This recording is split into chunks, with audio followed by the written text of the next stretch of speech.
গাজা উপত্যকাকে বিভক্তকারী কৌশলগত Netzarim corridor থেকে সেনা প্রত্যাহার করেছে ইসরায়েল, তবে সাধারণ মানুষের চলাচলের জন্য এটি এখনও নিরাপদ নয় বলে জানিয়েছে গাজা সরকার।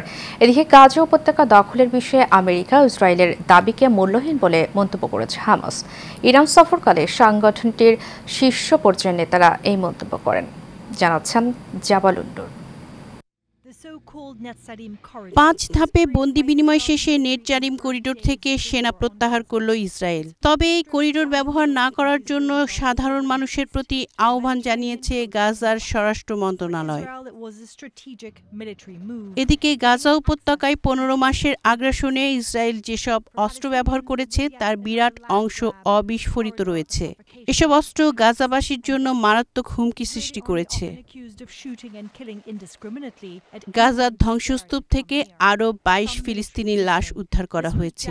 ধ্বংসস্তূপের নিচে হাজার হাজার মৃতদেহ থাকতে পারে বলে আশঙ্কা করা হচ্ছে।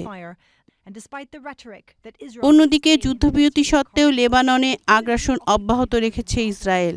নতুন করে ইসরায়েলের ড্রোন হামলায় অন্তত 6 লেবাননি নিহত হয়েছেন। গাজার যুদ্ধবিরতির মধ্যে ইরান সফর করছেন হামাস নেতারা।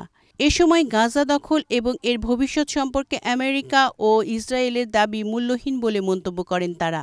হামাস নেতাদেরকে ইরানের প্রেসিডেন্ট মাসুদ পেজেশকিয়ান বলেছেন, অবশ্যই মুসলিম দেশগুলোর সহায়তায় গাজা পুনর্গঠিত হবে এবং সেখানকার জনগণ স্বাভাবিক জীবন ফিরে পাবে।